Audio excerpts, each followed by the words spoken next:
A graça e a paz. É uma satisfação muito grande para mim conhecer vocês. Fui muito bem acolhido e tive até agora uma impressão muito boa da cidade e principalmente dos moradores dela, né? Essa igreja é muito acolhedora, muito simpática e eu acredito que a tendência é que essa impressão só melhore, né, com o tempo. Quero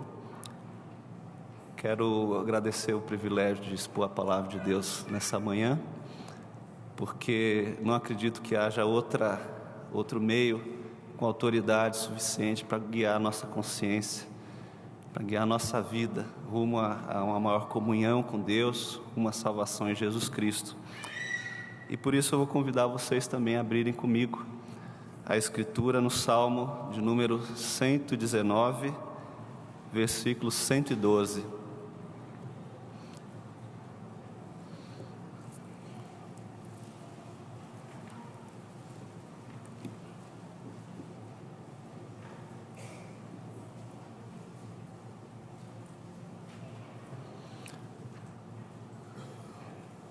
Salmo 119, 112. Acho que a gente pode ler juntos, é um versículo só. Vamos ler? Induzo o coração a guardar os teus decretos para sempre, até o fim. Mais uma vez.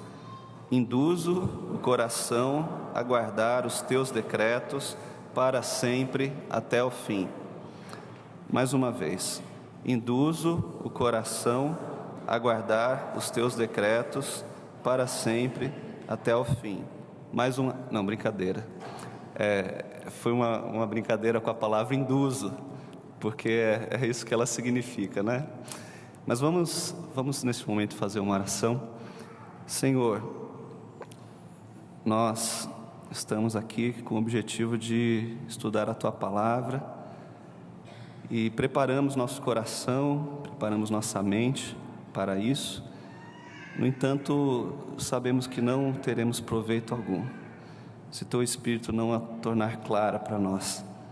Te pedimos então que o Senhor nos guie na compreensão da Tua palavra e forge, Senhor Deus, nosso coração, nos molde para sermos tementes e obedientes a ela. Em nome do Senhor Jesus. Amém. Esses dias eu estive recordando como foi quando eu aprendi a dirigir. Todos que dirigem um veículo lembram que era uma dificuldade você pensar qual pedal você tinha que pisar e ao mesmo tempo que movimento fazer com a mão, para onde olhar, que instrumentos você tinha que ajustar. Parecia uma infinidade de tarefas a serem executadas ao mesmo tempo, e alguns até por conta disso falham no teste de direção, tem que refazer depois, perde ponto, deixa o carro morrer, não dá a seta, não ajusta o retrovisor, pisa no freio em vez de pisar na embreagem, aquela coisa toda, né? Engraçado que com o passar do tempo, e não demora muito, você já para de pensar. Você começa a dirigir com uma coisa natural. Parece que o acelerador, o freio, a embreagem se tornam parte do seu corpo e você faz aquilo mecanicamente. Não é algo assim que ocupa a sua atenção. Você começa a usar a sua atenção mais para o movimento do trânsito, né, para prever uma possível situação de perigo. Algumas pessoas já se sentem tão confiantes que começam a usar o celular também durante a direção e por aí vai, mas eu não recomendo isso, né? Agora, existem coisas na nossa vida que exigem muito mais do que o que é exigido para aprender a dirigir, para chegar nesse ponto de se tornar algo natural, de se tornar algo que você tem proficiência, que você tem domínio. E também essa semana eu estava conversando com um amigo e ele contava da experiência dele na prática de um esporte que envolvia pontaria. E ele descrevia como ele tinha que repetir aqueles movimentos inúmeras vezes, e não podia fazer de qualquer jeito, tinha que seguir um determinado ritual, para que ele não perdesse a sequência, para que ele não perdesse a concentração, o espírito da coisa. E de fato, a gente tem muito pouco semeado na nossa cultura, a cultura do esporte, e então a gente atravessa um período de Olimpíadas e não para pensar, às vezes não se identifica com o esforço, com o tempo, o suor, a dedicação, a concentração, a abnegação, a renúncia necessária para um atleta chegar ao ponto de competir em um evento desse porte. É um trabalho diário, é um trabalho constante de aperfeiçoamento. Parece que é algo, acertar de repente uma cesta, acertar uma cortada, um passe, o alvo. Parece algo que depois de algum tempo a pessoa já passa a dominar, mas não, ela começa uma luta, que de fato é uma luta contra si mesmo. Aliás, se eu não me engano, foram essas as palavras do nosso atleta, o César Cielo, que era cotado como favorito e perdeu, e disse: perdi, mas foi para mim mesmo, porque não superou ali a falta de concentração, a expectativa e tudo mais. O atleta, ele não pode cansar. O apóstolo Paulo diz que ele mesmo, usando a mesma figura do atletismo, ele esmurrava o seu corpo, para fazer o corpo dele escravo da luta, fazer escravo do esporte. Se bem que ele não estava falando de esporte, né, mas de santificação. E este texto, queridos, ele nos traz à tona essas figuras, porque ele nos fala de um processo muito semelhante, quando usa essa palavra, induzo o coração. Mas primeiro é necessário entender qual é o foco deste salmo, qual é o ponto principal, qual é o fundamento, o cerne, o alvo, o objetivo, a palavra-chave deste pequeno versículo. Vou ter que realmente descrever um pouco dessa estrutura, porque este versículo não me permite trazer aqui um sermão de 3 pontos, como muitos presbiterianos estão acostumados. Mas eu vejo um ponto central aqui, a palavra guardar. Guardar os teus decretos para sempre até o fim. Guardar é uma tradução já interpretada, uma tradução já amoldada à forma latina, à forma ocidental de pensar, da palavra hebraica achar.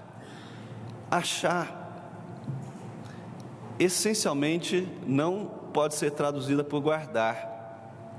Literalmente, ela significa fazer. O verbo fazer. Eu faço, tu fazes, correto? Mas na nossa maneira latina de dizer as coisas, fala assim: eu induzo meu coração a fazer os teus mandamentos. Não é muito assim que a gente fala. Então, João Ferreira de Almeida traduziu por guardar. Porque a gente pensa que para fazer algo, eu preciso ter ferramentas. E essas ferramentas precisam estar à minha disposição. Se eu trabalho num serviço que envolve habilidade técnica, e esse serviço é urgente, eu não posso me dar ao luxo de ter que sair para comprar uma ferramenta. Eu não posso me dar ao luxo de perder, às vezes, o dia inteiro procurando aquela chave de boca, aquele alicate. Agora imagine se for um médico, um instrumentador cirúrgico. Eu não sei onde está a pinça, eu não sei onde está o bisturi.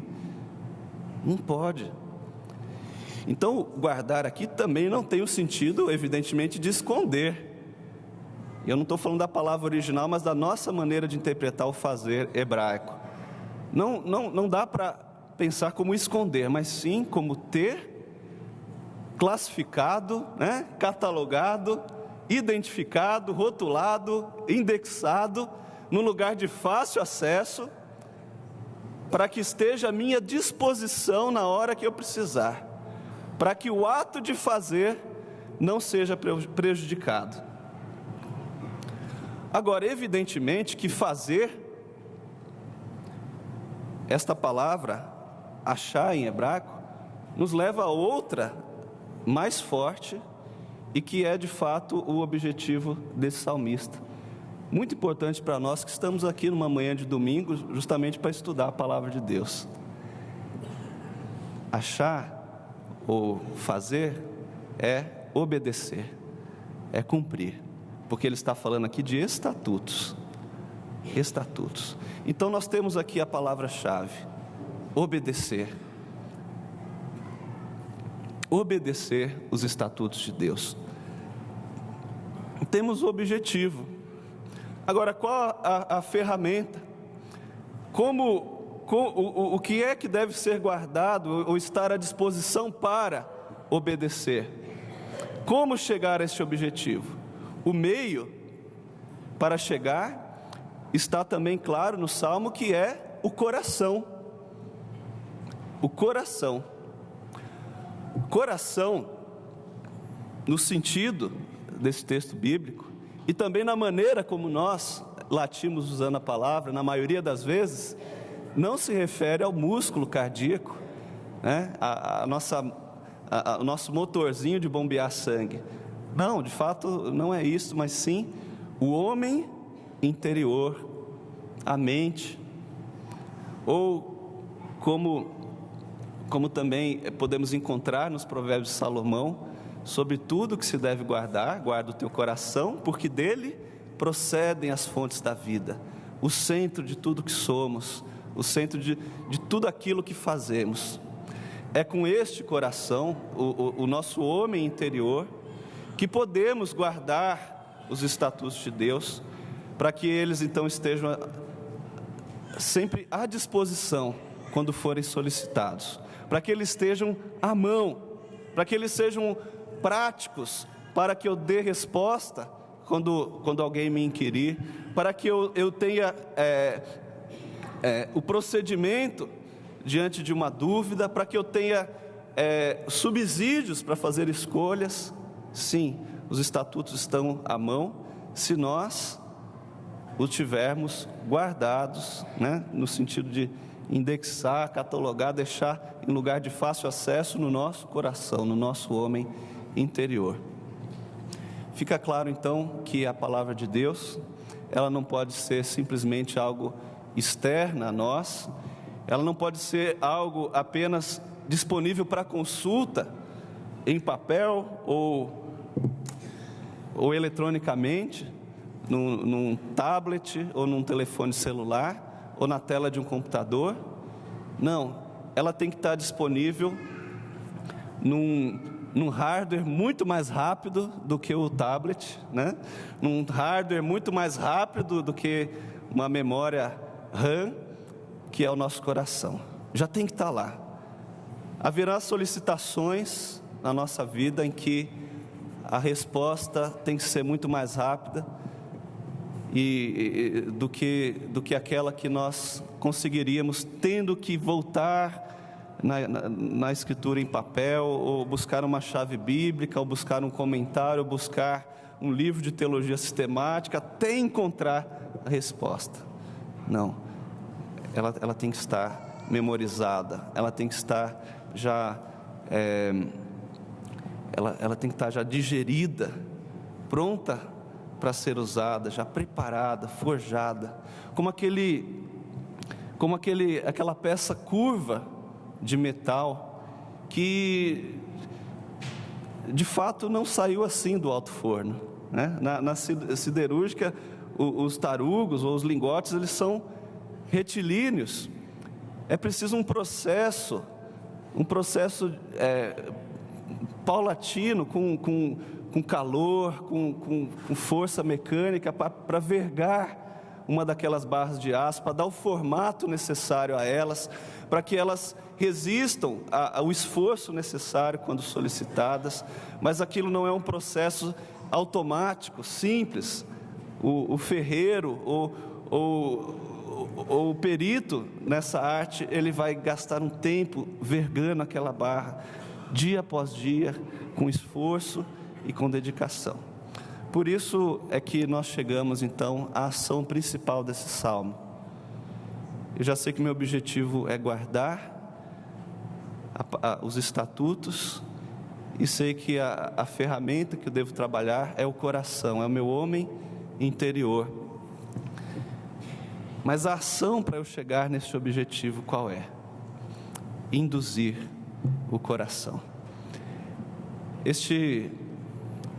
Esta porção, este versículo que acabamos de ler, ele está inserido no Salmo, que me permitam a minha subjetividade, é para mim o mais bonito das Escrituras. Infelizmente, a gente criou aquela aversão, aquela reserva com o Salmo 119, pelo fato dele ser extenso, comprido. A gente faz piada com ele, né? Hoje o sermão vai ser sobre o Salmo 119, a gente não vai sair daqui hoje, e por aí vai, né? Mas quem consegue ler aquele salmo é muito grande. Mas ele é o salmo mais bonito das Escrituras, porque ele fala da palavra de Deus, da sua excelência, da sua necessidade, da sua urgência. Não há outro salmo na Escritura que trate de forma tão bela, tão perfeita e tão completa a respeito da necessidade que temos da palavra de Deus. E a Bíblia é a palavra de Deus. Agora, dentro desse contexto, o salmista, Davi no caso, chega ao ponto de reconhecer que ele naturalmente não tem aptidão, não tem afeição, não tem gosto, não tem inclinação natural para guardar as Escrituras no seu coração.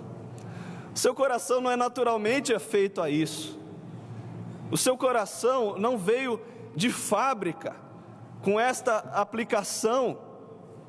É preciso um upgrade, né? É preciso uma adaptação, é preciso que aquele material bruto seja vergado, seja moldado por um processo que, em português, no nosso português aqui do João Ferreira de Almeida, é induzir, um processo de indução. Mas a palavra original, que chegou a ser traduzida por indução, natá, pode ter 3 sentidos, e esses 3 sentidos nos ajudam a compreender o significado de induzir o coração, que é a ação que você e eu temos que fazer. Primeiramente, ela pode significar esticar, estender, pegar algo que pequeno e fazer ele caber, né? Ele dá conta de caber naquele espaço. Então é esticar, é mudar a forma dele para que ele se adapte àquela determinada necessidade. Um segundo sentido, muito parecido com esse, é o de armar tendas. E muitos textos das Escrituras usam esse verbo para dizer: fulano armou uma tenda, ou ele esticou uma tenda, porque quando você arma uma tenda, uma barraca, você tem que esticar a lona, né, sobre as ferragens. Mas de fato o significado que mais se aproxima do versículo em questão é o de dobrar, desviar e inclinar. Mas vejam, ele pode ter aplicações diversas. Quando Balaão, profeta, aquele falso profeta, foi chamado a profetizar contra Israel, ele montou numa mula e de repente a mula parou no caminho, embestou, e a Balaão castigava a mula, ela não saía dali. Então ela começa a falar com Balaão, e ela diz que o anjo estava com uma espada desembainhada para matá-lo, e ela, por mais que Balaão forçasse, ela desviava a sua cabeça da espada do anjo, para que Balaão não fosse ferido. Ela desviava a sua cabeça. Então aquele ato de você puxar a rédea de uma montaria, seria no hebraico esta palavra aqui: eu desvio, eu curvo, eu dobro a cabeça da besta, né, do animal. Há um sentido também de inclinação do coração, ou seja, afetos do coração. Certa vez Jonatas disse para o seu escudeiro: faça aquilo que estiver inclinado o seu coração a fazer. Por vezes, também no Salmo 119, essa palavra é usada para dizer: eu me desvio de desobedecer a tua palavra. Mas este versículo tem um sentido único para esta palavra. É um pouquinho de tudo isso, mas no caso, a besta que a gente está puxando a rédea é o nosso coração. O animal de carga que a gente quer virar a cabeça, ou pensando, né, num automóvel, eu quero esterçar o volante aqui, é do meu coração. A ideia é muito parecida com aquela que eu mencionei, do ferro, que precisa ser paulatinamente, com dedicação, com esforço e perseverança, vergado para ele permanecer no formato adequado. A ação é, portanto, treinar. A ação, portanto, é induzir, é virar a direção do nosso coração naturalmente ímpio, naturalmente avesso às Escrituras, para a direção em que ele se force, se aplique a estudar as Escrituras. Queridos, como este salmo cai como uma luva em nós, porque se depender do que a gente gosta de fazer, a gente não vai ler a Escritura nunca. Se depender daquilo que a gente tem como prioridade na vida, a gente vai deixar a Escritura lá para os últimos lugares. Não pense você que você vai ter a palavra de Deus disponível na sua boca, disponível nas suas mãos para agir, se você não passar por este processo de indução, por esse processo de inclinar o coração, de treiná-lo como um atleta precisa treinar. Não é ter a Bíblia guardada ou disponível no computador, é lê-la com frequência, como um treinamento, com dedicação, é estar disposto a ouvi-la por meio da pregação, com frequência. Aqui até abrindo um parênteses, essa história de eu posso cultuar a Deus em casa, né? Posso ficar de boa, não preciso da comunhão, está errado. E a pregação pública das Escrituras, onde ficam? Esse processo, diz o salmista, ele é um processo de longo prazo, porque ele diz: induz o coração a guardar os teus decretos para sempre. E a palavra hebraica traduzida por para sempre é de longa duração, é visando ao futuro. Não pense que hoje você vai aqui atravessar a rua para estudar a Escritura, alguns vão permanecer aqui, e você já vai sair um perito. Algumas pessoas falavam ontem para os jovens, tem diversos clichês, né? Palavras de efeito já prontas para sacar, né? E dar assim na cara do sujeito.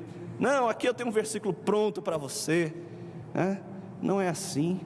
Para aplicar a palavra você tem que vergar o seu coração dia após dia, para que ela produza o efeito necessário. E por fim, o salmista diz: induz o coração a guardar os teus decretos para sempre, até o fim. Embora a palavra até o fim ou a expressão, né, até o fim, que é uma palavra só em hebraico, seja sinônimo, num certo sentido, né? Nenhum sinônimo é perfeito, né? Mas num certo sentido, sinônimo de para sempre. Ele nos mostra um outro aspecto desse exercício. Para sempre nos fala da perseverança, da paciência de aguardar o longo prazo, e de não esperar coisas prontas e coisas imediatas, mas sim um trabalho constante,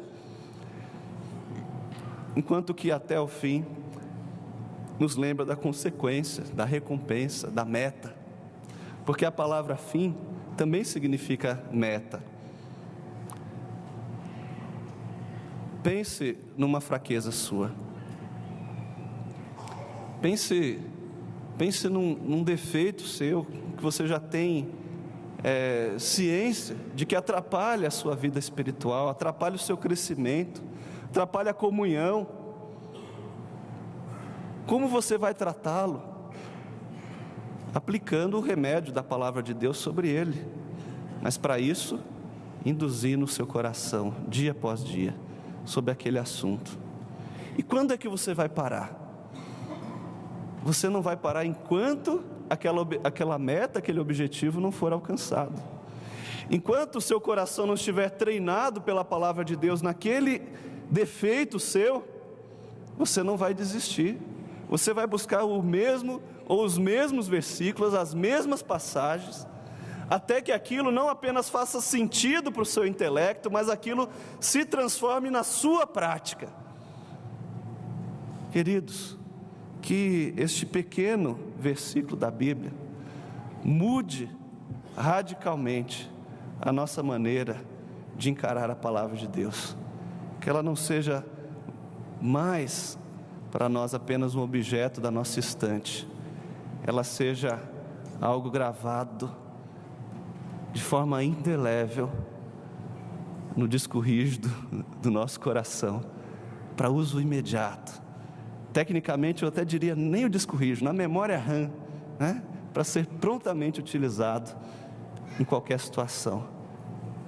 Esforce-se para isso, dedique o seu tempo, a sua emoção, dedique a sua vida, para que a Bíblia seja parte indelével do seu homem interior, e você será feliz. Deus o abençoe.